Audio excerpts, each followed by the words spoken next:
भूख, प्यास, नींद और आशा 4 बहनें थीं। एक बार चारों में श्रेष्ठता की लड़ाई हो गई कि कौन महान है, कौन बड़ा है। इस बात की चारों में महान कौन है, इस बात की लड़ाई हो गई। हर कोई अपने आप को बड़ा बताने लगा। प्यास ने कहा मैं बड़ा हूँ, भूख ने कहा मैं बड़ी हूँ, नींद ने कहा मैं बड़ा हूँ, आशा ने कहा सबसे बड़ा मैं हूँ। जब आपस में इस बात का फैसला नहीं हो पाया कि कौन बड़ा है, तो चारों इस विवाद को सुलझाने के लिए राजा के पास पहुंची। राजा के पास पहुंचने के बाद राजा ने पूरे विवाद को समझा। राजा ने कुछ सोच समझकर पहले भूख से पूछा, ये बताओ भूख कि तुम कैसे बड़ी हो। भूख ने कहा मैं इसलिए बड़ी हूँ क्योंकि मेरे कारण ही घर में चूल्हे जलते हैं, अच्छे अच्छे पकवान बनते हैं और जब वे पकवान थाली में सजा कर देते हैं तब मैं खाती हूँ, इसलिए मैं बड़ी हूँ। यह सुनकर राजा ने अपने सैनिकों को आदेश दिया, सैनिकों को बुलाया और कहा जाओ राज्य के प्रत्येक भाग में यह घोषणा कर दो कि आज से कोई अपने घर में चूल्हे न जगाए, पकवान न बनाए, थाल न सजाए। तब देखते हैं कि जब भूख को भूख लगेगी तो वह क्या करेगी। सारा दिन बीत गया, सारी रात बीत गई। सुबह हुई, भूख को भूख सताने लगी। वह चारों ओर भोजन की तलाश करने लगा, लेकिन भूख को कुछ नहीं मिला। तब वह लाचार होकर घर में पड़े रोटी के बासी टुकड़े को खाने लगी। प्यास यह सब देख रही थी। वह दौड़ी दौड़ी राजा के पास आई और राजा को सारी बात बताई। भूख हार गई है, वह घर में पड़े रोटी के टुकड़े खा रही है। प्यास बोली देखिए मैं सबसे बड़ी हूँ। अब राजा ने प्यास से पूछा तुम कैसे बड़ी हो, तुम बताओ। प्यास बोला मैं बड़ी हूँ इसलिए बड़ी हूँ क्योंकि मेरे ही कारण लोग कुएं और तालाब बनवाते हैं, बर्तनों से भरकर पानी रखते हैं और वे जब पानी किसी बर्तन में भरकर मुझे देते हैं तब मैं पीती हूँ, इसलिए मैं बड़ी हूँ। राजा ने कहा सेवकों से जाओ पूरे राज्य में घोषणा कर दो, घोषणा में बोलो कि कोई भी इंसान कुएं न खोदवाए, अपने घर में बर्तनों में पानी भरकर न रखे, राज्य के सभी तालाबों और कुओं पर कड़ा पहरा कर दो, किसी को कोई बर्तन पानी भरकर न रखे। देखते ही प्यास को कैसे लगेगी। प्यास को प्यास लगी, वो खोजने लगी। पूरा दिन बीत गया, पूरी रात बीत गई।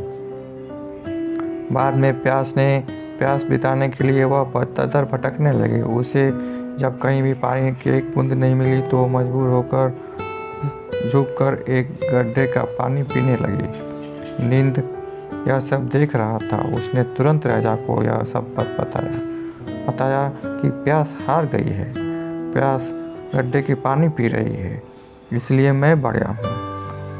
अब इसमें से कोई संशय नहीं रह गया। राजा ने पूछा अब बताओ तुम कैसे बड़ी हो। नींद ने कहा कि इसलिए मैं बड़ा हूँ कि मेरे कारण ही पलंग बनवाते हैं, उस पर बिस्तर लगवाते हैं। जब वह मुझे बिस्तर लगा कर देते हैं तो मैं सोती हूँ, इसलिए मैं महान हूँ।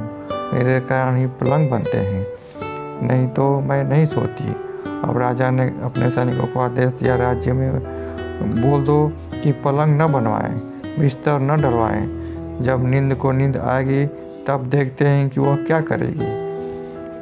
दिन में तो सब ठीक रहा, आधी रात बीत गई। इसके बाद नींद को नींद आने लगी। वह इधर उधर बिस्तर खोजने लगी। उसने खूब ढूंढा, नहीं मिला।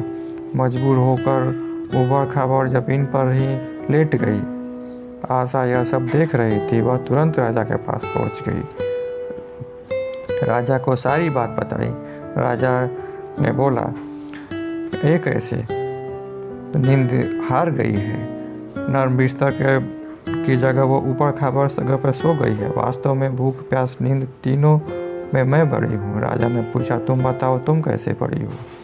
आशा बोली मैं इसलिए बड़ी हूँ क्योंकि लोग मेरे कारण ही कुछ काम करते हैं, नौकरी धंधा मेहनत मजदूरी करते हैं, परेशानियाँ उठाते हैं, आशा के दीप को बुझने नहीं देते हैं। राजा ने सैनिकों से कहा राज्य में मुनादी करा दो कि कोई काम ना करे, कोई नौकरी ना करे, कोई मेहनत ना करे, कोई मजदूरी न करे और कोई आशा का दीप न जलाए, तो मैं देखता हूँ फिर जब आशा को आस लगेगी तो देखते हैं वो क्या करेगी। सारा दिन बीता, रात बीती, जब आशा को आस जगी वह यहाँ वहाँ घूमने लगी। टिमटिमाते दीपक के प्रकाश में एक कुम्हार काम कर रहा था। आशा ने वहाँ जाकर टिक गई। राजा ने यह देखकर कुम्हार ने दिए बनाए हैं। जब कुम्हार की आशा के अनुसार सोने हो गए, कुम्हार की छोटी सी झोपड़ी सुंदर महल बन गई। यह देखकर राजा बहुत खुश हुआ। फिर उसने अपना फैसला सुनाया। भूख, प्यास, नींद और आशा, इन चारों में आशा सर्वश्रेष्ठ है। यह सारी दुनिया आशा यानी उम्मीद पर टिकी हुई है। हम सभी के जीवन में एक आशा ही है जो हमें नामुमकिन से मुमकिन बनाती है। आशा घने अंधकार में भी हमें रोशनी देती है। जो मनुष्य घनघोर कष्ट से जीवन जी रहा है, उसे आशा ही उस कष्ट से बाहर निकालेगी। यदि इंसान के जीवन में आशा न हो तो वह मरे हुए व्यक्ति के समान है। इसलिए कभी भी आशा का दामन मत छोड़ना, क्योंकि आशा ही सर्वश्रेष्ठ है।